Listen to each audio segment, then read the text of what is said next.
Hi, I want to talk about player and character motivations. The motivations of you, the player, and the main in-game controllable character in a game. And how when both the player and character motivations get too apart from each other, the in-game experiences become rather so bland and shallow. And sometimes even so uninspiring that the motive to keep making progress in the game or the storyline is hindered. I want to talk about one of the most disappointing or rather sad moments in video games when only to make progress in Far Cry 3, you had to kill Vaas.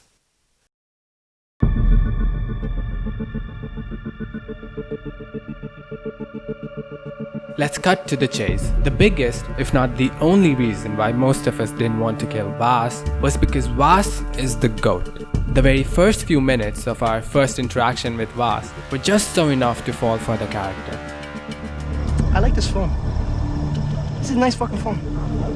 Over the game's build-up, and with each interaction with Vaas, I personally started to really develop a fondness for him. A fondness that got deeper than what I would develop for any other character in the game, or even other games. We players start to long for the next interaction with Vaas, to witness another mind-blowing and captivating performance. And with each interaction, we discover a little more about what Vaas really is, how he thinks, and what his overall personality is, which is very out of the ordinary. We start to like, if not obsess over Vaas, and this fondness for Vaas, or mine personally at least, overpowered my empathy for Jason, the character I am actually controlling, experiencing the world through, and the character I am maybe meant to relate with more. And this is exactly where the players and the characters' motivations split into two. Jason absolutely hates Vaas and wants to kill him. And why should he want otherwise? Vaas captured him and his friends, shot his brother in the neck, and tried to kill him multiple times. But most of us, the players, don't even hate Vaas at all. In fact, we admire him for what he really is. We want more of him. We want to know more about him. But Jason wants him to die already. In his well-written and thought-provoking article, Alexander Freed writes, "The more a player's motivations diverge from those of the player character, the more difficult it is for the player to empathize and immerse herself in the player character's head. If I like an antagonist the player character loads, my interest in overcoming 1,000 obstacles to defeat the enemy dwindles. Look at how furious Jason is when confronting Vaas. Vaas! Vaas! Where are you? But are we the players just as furious and motivated to kill Vaas? Absolutely not. At least most of us aren't. I remember I was so shocked and taken aback and had to spend a few minutes away from the game when I realized killing Vaas is the only way to make progress in the storyline. Though maybe necessary for Jason to escape the island, killing Vaas was so unsatisfying because we, the players, didn't want him to die in the first place. The game required us to do something the character wanted or needed to do, which was completely opposite of what the player would have liked more. It is because the players and the characters' motivations got so far apart that the experience of killing Vaas and trying to complete the storyline after Vaas is gone, to many of us feels very shallow and amiss. If I have reached the point where I am more upset about the loss of a character's foe more than I am happy or delighted about the character's progress towards reaching its ultimate goal, it clearly conveys how I as the player have barely built up any empathy for the character in the first place. If the players and the in-game characters' motivations were rather so unified, I would have been more happy at the death of Vaas and would have been too excited for what's to come next, both for Jason the character and me, the player. Kirk Hamilton writes in his Kotaku article, "The best character in Far Cry 3 isn't Jason, nor any of his friends. The real star of Far Cry 3 is Vaas." In another article, Thomas Ella writes, "Once Vaas is gone though, the game loses its magic. Far Cry 3 lives and dies by Vaas." What I am really trying to say is that the narrative of Far Cry 3 didn't quite do well in nurturing the player's empathy for the main character. We might have even progressed and completed the game, but it wasn't because we really cared about Jason succeeding or that we really empathized with or felt sorry for his situation. We really kept going because we were meant to finish the game, or maybe just because the gameplay was fun. At least I progressed for those reasons, though always hoping that Vaas might return. Now, I'm not saying the game is poor just because the game didn't manage to unify the player and character motivations, but what I am definitely trying to say is that when the character and player motivations are unified, they give birth to a more pleasing, satisfying, and unforgettable experience.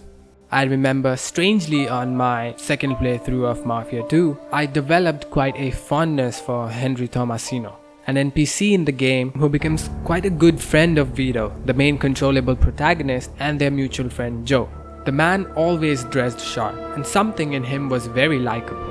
But as the story unfolds, on our way to see Henry one morning at Lincoln Park, we discover him being brutally attacked with meat cleavers by a few members of a criminal organization. Maybe it was the brutal way to attack someone, or the brutal way Henry was butchered that really broke my heart and absolutely infuriated me. I got upset, and I really genuinely felt what the main character and his friend were feeling. I wanted to avenge Henry. And the next thing I know, Vito and Joe do the exact thing that I wanted to do in the game right then. Vito and Joe track the crime boss that ordered Henry's death, kill all his men, and put a bullet in his head. I remember I was so satisfied when we took down the crime boss, but it was because for that very moment, the in-game characters and the player's motivations were absolutely unified. I was upset and furious at the butchering of a character I liked, and the in-game characters were absolutely upset and furious for the same reason. I wanted to avenge Henry, and that's what the in-game characters wanted to do as well. I wanted to do it right away, and that's what the characters did too. Without gathering backup or even discussing it with their bosses, they went right in. Or in fact, we went right in. Is your fucking membership? And such moments with unified motivations are very moving and intimate. You don't wait for the next objective or goal to be assigned to you, but it comes naturally to you. That makes you feel you're not progressing how the game wants you to, but the game is progressing based on how you want to. Now, I understand such an experience could be rather subjective. You might not have or may not develop a fondness for a character like Henry, but you get a taste of how the experience is when the player and character motivations unite. Which is also how Jason's next steps and thoughts would have come naturally to us, the players, had there been more about him to relate with. Killing Vaas would have been so satisfying if it were Jason who we really empathized with. We would have forgotten about Vaas if it were really Jason who would have occupied our thoughts. Unlike movies where the motivations of the viewer and the protagonist could be detached, but you may still watch the storyline from the space of a third person, witnessing all that's going about the character's life and judging its choices and decisions, it is you, the player, making choices and decisions in the game for the character. And so the motivations are necessary for the player to keep making progress and make choices better for the character. And if the game manages to unite the motivations of the player and the character, there is way more chance that the player will relate even more with the character, think like, and even experience the story the way the character is written to be experiencing. Then not only the motivations unite, but the thinking, decisions, and the choices come naturally to the player, close to matching what the character would choose itself. And then the game doesn't necessarily have to visually notify it to the player, which makes the in-game experience much more immersive. Alexander Freed also writes in his article, bridging the gap between player motivation and player character motivation is one of the most important factors in a game narrative's success. And player and character motivations don't really begin unified with the start of a new game. That rarely happens.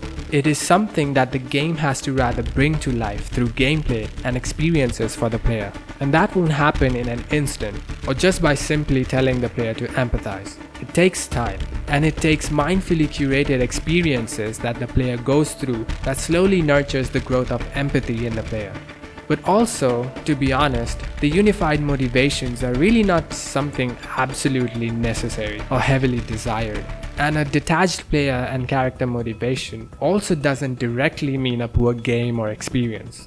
But it is also not realistic to just put the players in a game's plot and expect the characters and players' motivations to coincide. But if given time and put in effort to unify the character and player motivations, or at least bring them a little closer, the curated experiences are more moving, satisfying, and unforgettable, and not shallow or uninspiring. Thank you for watching. Also, consider subscribing for more in-depth analysis and video essays on game design. I am Tushar, and this was Crows and Pigeons.